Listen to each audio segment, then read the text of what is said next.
हाँ जी। सो तमाम मुस्लिम बहन भाइयों को मेरा आज बहुत बहुत सलाम। जैसा कि आप सब जानते हैं कि आज का दिन गुड फ्राइडे, जो जिस दिन में खुदा यीशु मसीह सलीब पर लटके हुए थे और दुनिया की निजात के लिए, दुनिया के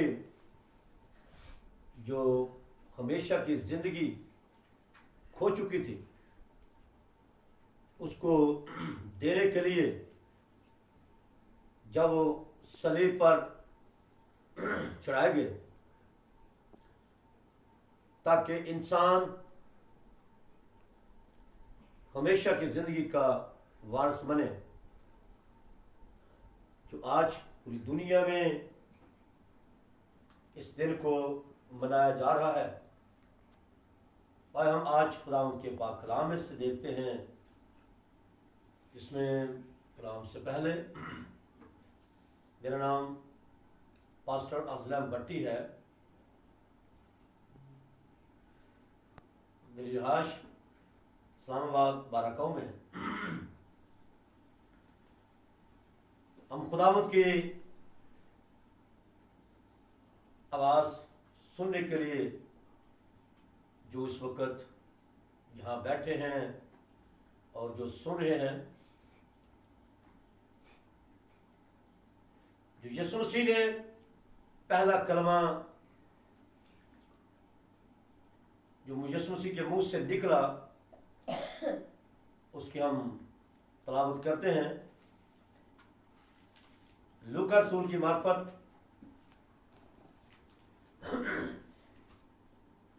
लिखी गई अंजील मुकद्दसा उसका 23वां, अब आप इनको माफ कर क्योंकि ये जानते नहीं कि क्या करते हैं। सर झुकाए दुआ करें। मेहरबान खुदा यीशु रहमतों के बानी कामल करने वाले खुदा, तू भला है, तेरी शफ़क़त अबदी है। खुदा यीशु से इस आयत को मेरे खुदा समझने समझाने के लिए अच्छा ज़हन, अच्छी सोच अता कर, जिसमें खुदा लोग बरकत पाए और तेरी हकीकत को जाने। यीशु मसीह के नाम से आमीन।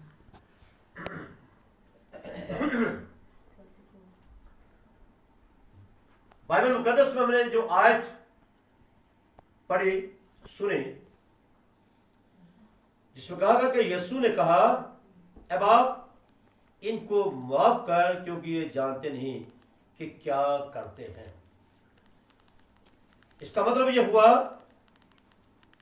कि यीशु मसीह जो इंसान की मखलसी और नजात के लिए इस दुनिया में आए और जो कुछ उसके बारे में कहा गया था, जो पेशन गोइयां उसके बारे में कही गई, लिखी गई थी,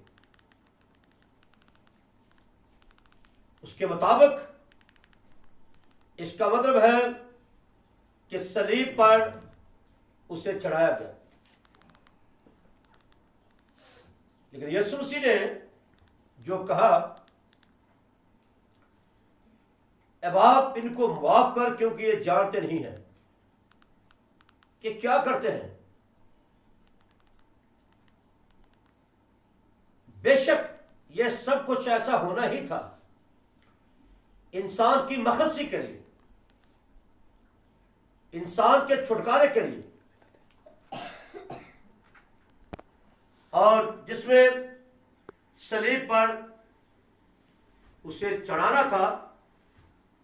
और जब तक यीशु मसीह चढ़ते ना, उस वक्त तक इंसान की मक्खन से नहीं हो सकती थी।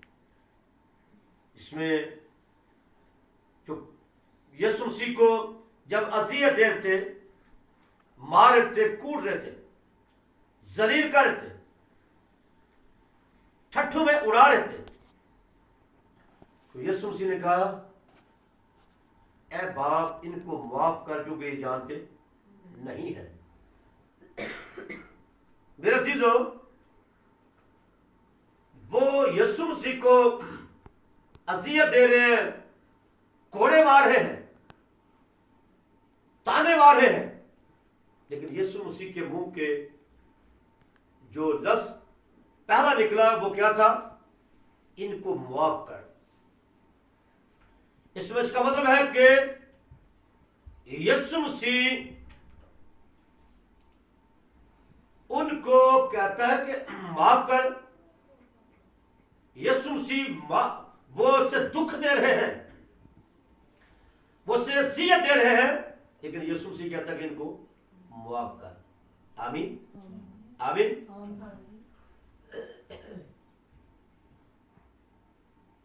यीशु मसीह, इसका मतलब है कि मुआफी का पैगाम देते हैं। यीशु मसीह माफ करते हैं, यीशु मसीह माफ करने का मैसेज देते हैं। लेकिन मेरे अजीजों, एक बात जो है, इस पर जो गौर करने वाली बात है कि ये जानते नहीं है। अब आप लोग तो ठीक है, नहीं जानते थे, लेकिन जो शरअ के आलम थे, जो फकी फरीसी थे, जो उसे जलील कर रहे थे, ताने मार रहे थे, उन पर भी इसका मतलब है अफसोस कि वो जानने के बावजूद उसे दुख दे रहे थे, अजियत दे रहे थे। लेकिन यीशु मसीह क्या कहते हैं? ए बाप, इनको माफ कर क्योंकि ये जानते नहीं है। वो दुनिया की जो ख्याल, दुनिया के ख्याल थे, दुनिया की जो बातें थी, उनको सामने रखे हुए थे। लेकिन आज हमें इसका मतलब है कि यीशु मसीह को जानने की जरूरत है। आमीन। यीशु मसीह को पहचानने की जरूरत है। और आज अगर हम यीशु मसीह को जानते नहीं, पहचानते नहीं है, तो मेरे अजीजों अफसोस। इसलिए कलाम मुकद्दस में लिखा है कि इस जहान के खुदा ने इनकी अक्लों पर पर्दा डाल रखा है, ताकि यीशु मसीह के बारे में ना जान सके और ना ही पहचान सके। गोया यीशु मसीह आज मुझे और आपको जो तालीम देते हैं, कहते हैं कि आज मुझे और आपको भी बहुत से लोग जलील करते हैं, अजियत देते हैं, ठट्ठू में उड़ाते हैं। तो फिर हमें क्या करने की जरूरत है? एक दूसरे को माफ करने की जरूरत है। आमीन। हमें एक दूसरे को माफ करने की जरूरत है।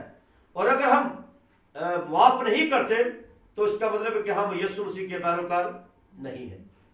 खुदावंद का कलाम हमें जो सिखाता है वो ये है कि हमें एक दूसरे को माफ करने की जरूरत है। और अगर हम माफ करेंगे तो हम यीशु मसीह के नक्शे कदम पर चलने वाले होंगे। जैसे यीशु मसीह ने हमें एक नमूना दिया है कि मुझे इतनी इज्जत दे रहे, जलील कर रहे, लेकिन उसने दुआ की, ए बाप, इनको माफ कर। ए बाप, इनको एक अच्छा नमूना हमें दिया। आमीन। और अगर जो नमूना खुदावंद ने हमें दिया है, हम भी इसके नक्शे कदम पर चलेंगे, ऐसा नमूना हम पेश करेंगे, तो लोग जानेंगे कि हम खुदा के क्या है, लोग हैं। वो जलील करते हैं, लेकिन यीशु से उनके लिए शिफायत करते हैं। कैसा नोखा प्यार है। वो लोग उसे जलील करते हैं, वो उसे दुख देते हैं, लेकिन यीशु मसीह उनके लिए क्या करते हैं? शिफायत करते हैं। ए बाप, इनको माफ कर।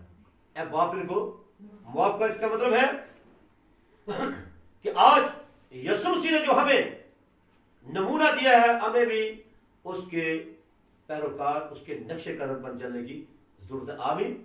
लिहाजा खुदावंद इस कलाम पर हमें अमल करने की तौफीक दे। God bless you.